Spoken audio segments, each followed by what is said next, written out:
Nancy. The president's Homeland Security Secretary tells us immigrants in the DACA program need to follow the law. Kirstjen Nielsen testifies this morning at the Senate Judiciary Committee.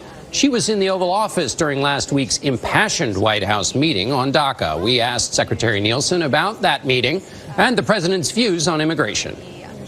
The president made a broad characterization when he talked about people who came from Haiti and African countries versus people from Norway. So why is he making broad characterizations about people who come from those countries when you're saying U.S. policy is trying to move away from broad characterizations and move towards people? I think the context of that conversation, there was so much covered in that meeting, but part of the conversation was really focused on this merit-based concept.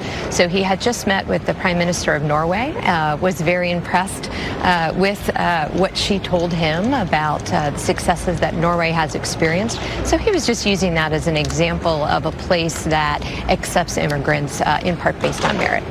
Let me ask you about your testimony on Tuesday. Senator Durbin, who was in this Oval Office meeting about which there has been so much discussion, is going to be there. What if he asks you whether you agree with his representation of the meeting? I have no problem repeating what I've said. I just don't. That's not a word that I remember being used. It was very impassioned.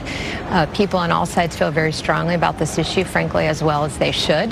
There were a lot of conversations happening at the same time. That's not a particular phrase that I heard.